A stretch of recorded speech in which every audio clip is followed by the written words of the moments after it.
How you doing, YouTube? Matt with Massive Beer Reviews back with yet another review. And it is Belgian style stout time in the form of Allagash Black. I have a weird history with Allagash. It was, when I first started drinking good beer, we didn't get it at all. But about a couple years, I mean, we're talking about right around the turn of the millennium, right around 2000, it started to get distributed in my area. But it was fairly unknown, and, you know, back then, you know, beer wasn't nearly as big as it is now.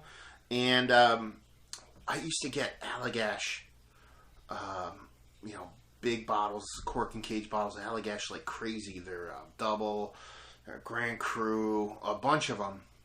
Crazy cheap. Like, we're talking like $5-6 for a cork and cage 750.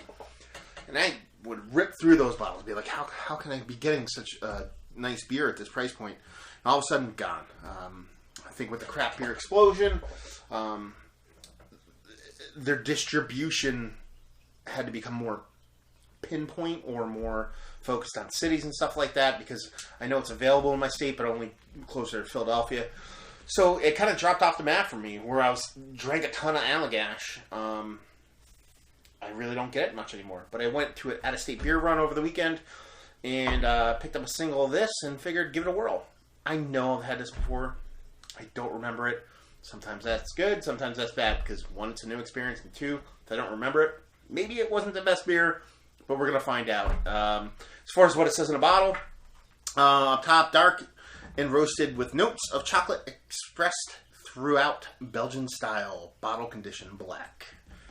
Allagash Black, Belgian style stout, 7.5% alcohol by volume. Government warning stuff there. Recycling stock, brewed bottle by Allagash, and I don't think there's a date code on here.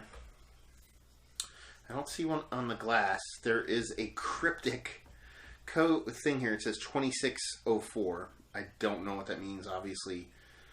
I don't think it... I think it's a batch number in time, because it's 1257 below it with the time code. So I do not know how old this is. I wish I did, because breweries should date code everything, regardless of style. So there you go. I'm going to find out. Anyway, let's see what the sucker has to offer. Expect it to come out hot and black. It's dark. It's not in the pour. It's not the darkest thing in the world, but it definitely has a nice darkness to it. It says bottle condition. It's the ever so slightest bit of yeast cake in the bottom, but really not much else going on in there. And there is a head there. And while that head recedes, I mean, it's a, you know, almost 4-finger head if I had a big enough bottle or a big enough glass. Off-white, khaki colored, decently creamy top. Randomness and bubble size kind of going throughout. Label-wise, Allagash labels are cool. They're very Belgian-inspired. This one, though, is straight up just ghetto. Lettering on black label. And if you've watched any of my reviews, when something is super simple, super straight to the point, super basic, kind of tickles my fancy. So I like this label.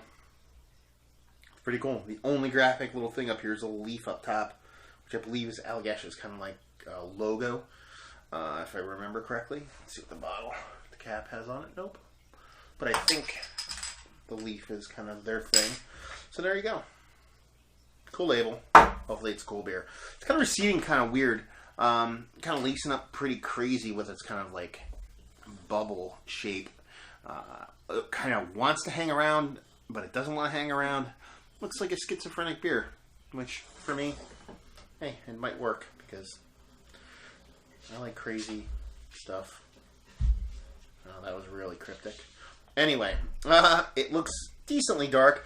Not crazy dark. Like I said, you can glean a little bit of color from it. You're getting like a brownish mahogany kind of mixture from the edges.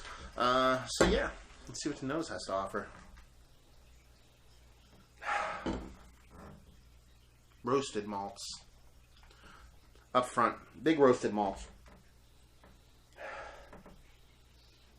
There's a nice, almost like nice sweetness there. Hard to pinpoint what it is. But pretty much just roasted malts. I would say not even 2/3 roasted malts, a third sweetness. It's like even closer than that. It's like 4/10 sweetness and 6/10 roasted malts. Even though those are even numbers, so you can kind of knock those down. So don't kill me on my math. But yeah, I mean, that's the bulk of it. What I'm getting, a nice Belgian candied sweetness with a roasted malt to it. And the roasted malt was just a hint before that, or a hint bigger than that. Yeah, so it smells more Belgian strong dark as opposed to Belgian stout. But we'll see. Right now, cheers.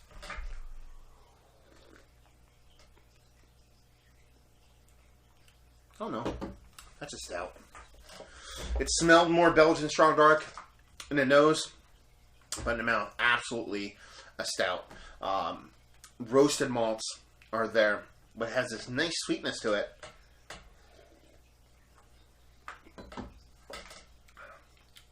There's this really nice, non-overbearing sweetness to it to kind of balance out those roasted malts. The tinge of bitterness there. I don't know if that's from the hops or what, but it all kind of works for me. Mouth feels nice. Being a stout, you wish it was a little bit bigger, but it's definitely in the stout range. A really nice beer. Not too shabby. It doesn't blow me away, you know, but it's quite nice.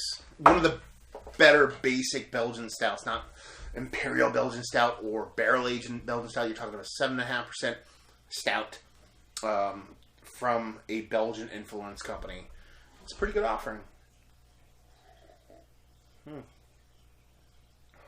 Yeah, that's a good beer. Nice roasted malts. Maybe hint of chocolate.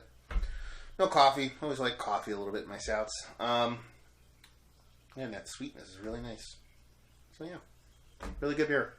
Overall, let's see. Let's throw this one in 87. 87 overall.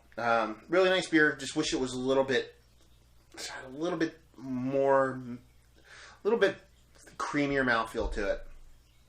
And I wish I had a little bit more going on than the roasted malts and that sweetness. Just a little bit more complexity and push it into the low 90s. Value and availability. Again, northeastern Pennsylvania, you're poop out of luck. Allagash does not get distributed up here, so availability is going to be like a 2 because you can drive and get it, but you're not going to get it up here. But value-wise, you know, Allagash, their 4-packs are typically coming in anywhere between, you know, $9 to $14 when I do see them. And for a beer of this quality, that's pretty alright. So I would give it a value scale of a 7. Yeah. So high 80s overall. Pretty much high value and availability kind of sucks. Unless you live outside northeastern Pennsylvania, then it's a 9 for you. So there you go. Another review in the books. Hopefully you guys enjoyed the review. If you did or you didn't or somewhere in between, please leave a comment in the comment section below. If you like to check us out anywhere else on the internet, you can. Facebook, Twitter, Instagram, and Untapped. Massive beers in all 4 of those places. And yeah, another review down. So hopefully you guys enjoyed the review. Hopefully you enjoyed a nice Belgian-inspired stout. Or would it be some kind of stout inspired by Belgium? I don't know. And regardless, hopefully see you next time. Cheers.